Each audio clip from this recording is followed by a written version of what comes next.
രാജ്യത്തെ നടുക്കിയ പെരുമൺ തീവണ്ടി ദുരന്തത്തിന് ഇന്നേക്ക് 37 വയസ്സ്. 105 പേരുടെ ജീവൻ കവർന്ന ദുരന്തത്തിന്റെ കാരണം ടൊർണാഡോ എന്ന ഔദ്യോഗിക ഭാഷ്യം. എന്നാൽ റെയിൽവേ അനാസ്ഥയാണ് അപകടത്തിന് കാരണമെന്ന് ആരോപണം ഉയർന്നിരുന്നു.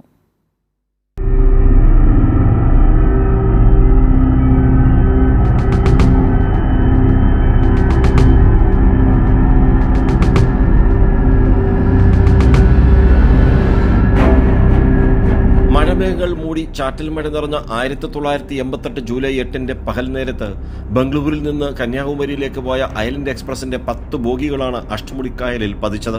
നാട്ടുകാർ സുജീവനെക്കുറിച്ച് ചിന്തിക്കാതെ അവസരോചിതമായി നടത്തിയ രക്ഷാപ്രവർത്തനം കൊണ്ടാണ് മരണസംഖ്യ 105-ൽ ഒതുങ്ങിയതും. അന്നത്തെ റെയിൽവേ സേഫ്റ്റി കമ്മീഷണർ സൂര്യനാരായണനും തുടർന്ന് റിട്ടയർ എയർ മാർഷൽ CS നായിക്കും വ്യത്യസ്തമായ 2 അന്വേഷണങ്ങൾ നടത്തിയ ശേഷം ടൊർണാഡോ ചുഴലിക്കാറ്റാണ് വലിയ ഭാരമുള്ള ബോഗികളെ അഷ്ടമുടിക്കായലിലേക്ക് തള്ളിയിട്ടതെന്ന വിചിത്രമായ കണ്ടെത്തൽ നടത്തിയിരുന്നു.